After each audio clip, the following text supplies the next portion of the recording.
And welcome back to more Kirby's Squeak Squad. I always forget to say let's play Kirby's Squeak Squad, but that is besides the point. This time we are going to explore Cushy Cloud. There actually isn't anything to say about the second world because there's no plot in it. Sorry. This song is, I think, from Amazing Mirror, if I'm not mistaken. I don't really know.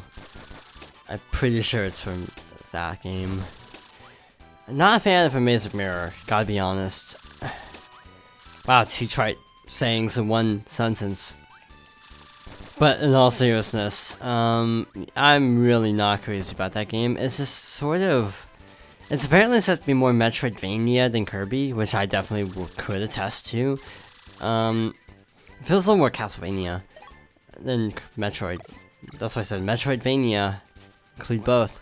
Ow. I just don't feel like the whole adventuring style fits Kirby, and it's rather confusing. I feel like it's the kind of game that would be a blast if you had 4 friends who all get along with each other and they're all good at games, but who actually meets all of those requirements. So laser bounces off walls, so that's a thing. I don't recall if that was actually the case in Adventure or not, so maybe I should go back and look at my old LP of Adventure to double check. I think I did in that game. Actually, I LP'd Nightmare in Dreamland. I need to stop calling it Adventure because it's confusing. So we have 2 of these little Kirby guys, so we only need 1 more until we get a full heal. Wait, did I have the... No, I didn't. So break the star. I usually like to break the stars because I want to make sure I don't accidentally inhale it. Because if you inhale a star and another enemy at the same time, you actually get the pre-existing power-up rather than the enemy's power-up. You get the star power-up. So that's why I usually like to destroy the star, if I remember. Just a regular old Squeak has the treasure this time, so... We are actually full up on items. It's weird to just use a Maximum Tomato without any sort of, like, concern. Like, oh, I'm just gonna use a Maximum Tomato because my inventory is full. But that's how generous this game is. It's really they go overboard with the healing items. They really do. Not that that's a bad thing, it's actually kind of lovely, but it's still a bit overkill. So we have a Spark power-up, but we don't use Spark that often in this game. Plasma is just vastly superior to Spark, so... I forgot how good this game looks. I mean, like, a lot of the backgrounds look pretty decent. Even if they are a little bit, yeah, static-y. Not static. Static-y, I just mean regular static. As in Adventure / Nightmare in Dreamland / pretty much every Kirby game, you kind of want the sword power-up whenever possible underwater because you can actually attack underwater. And we get another treasure. Yeah, I do wonder how I would feel about this game if this wasn't my first mainline Kirby game, because it is definitely not the best. I just like it, again, because of purely nostalgia. Again, I will still say it's worth $10 on the eShop, but it's like, maybe it's not as good as I think it is, just because I had nothing to compare it to. But I don't know, I just can't get enough of this game. This is one of my most played games because it's so short. It's convenient, actually, to play through it because of how short it is. Which may not sound like a positive, but I do mean that as a positive. That's very replayable. Were there only 2 treasures, or did I just miss one? I think I missed one. I don't actually remember. Maybe? Like, okay. I do feel like Kirby fans are some of the most easygoing of any Nintendo fans. Though, on a side note, like, this game still is only a 78, if I'm not mistaken. It's still a lot better than, like, New Super Mario Bros. 2, which is loathed.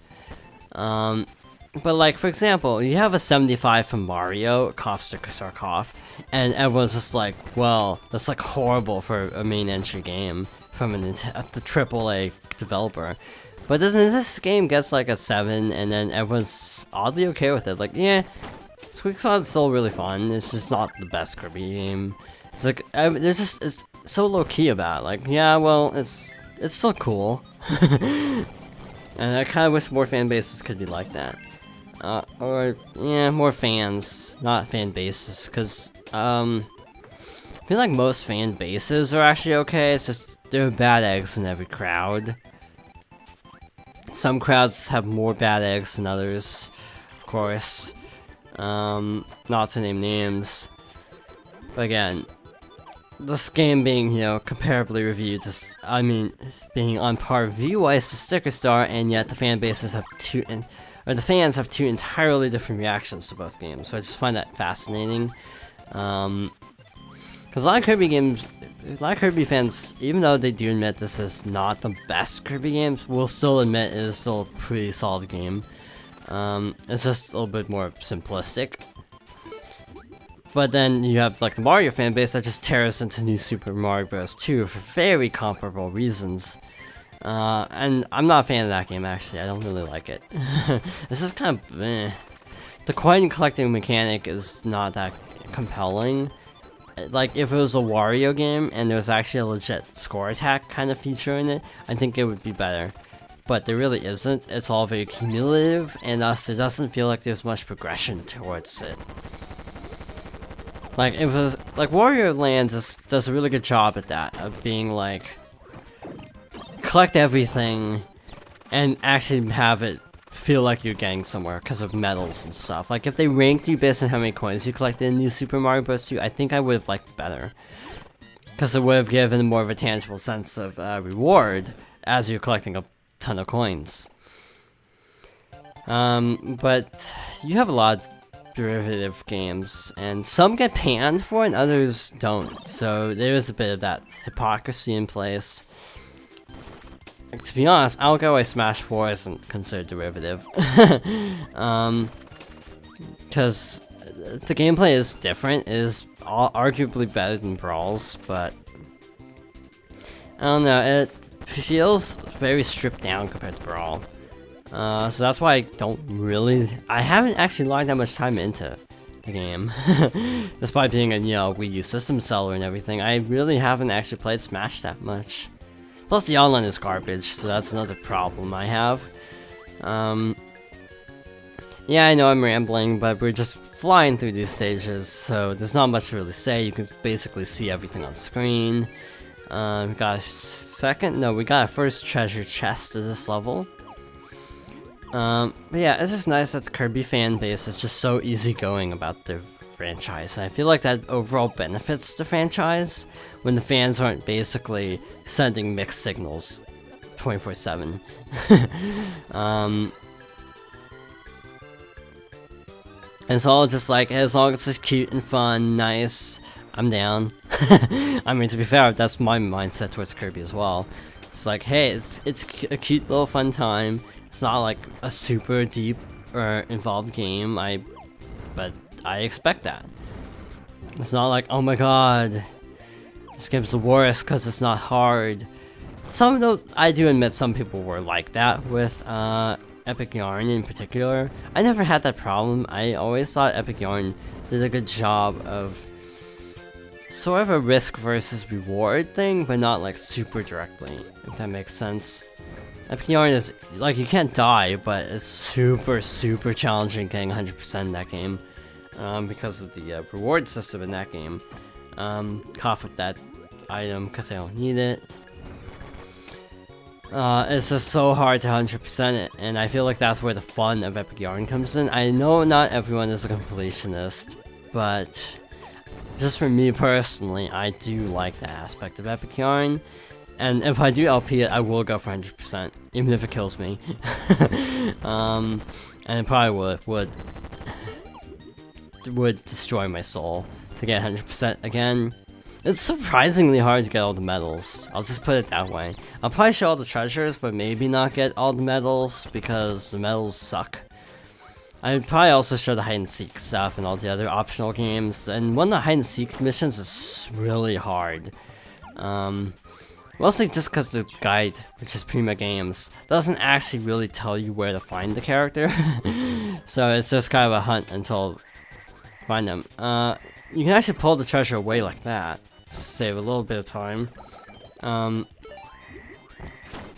Okay, so I was just trying to time it, but I mistimed it.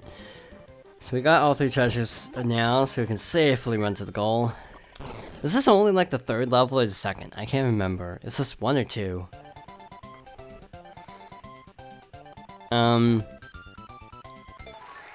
Okay, so we got a high jump scroll. We don't use high jump that often, so that's kind of irrelevant. Is this the one I hate, or is this not? Yeah. One of the secrets I really don't like, and I will say the level designs are pretty uneven in this game. Some being really short, others being pretty lengthy, and other sorts of uneven quality is present.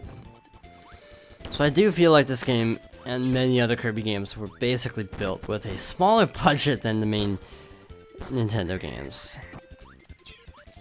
The Kirby's just kind of like a little side cutesy thing that's kind of not given the respect that it deserves from Nintendo. I can say that about a lot of series actually, like Pikmin as well.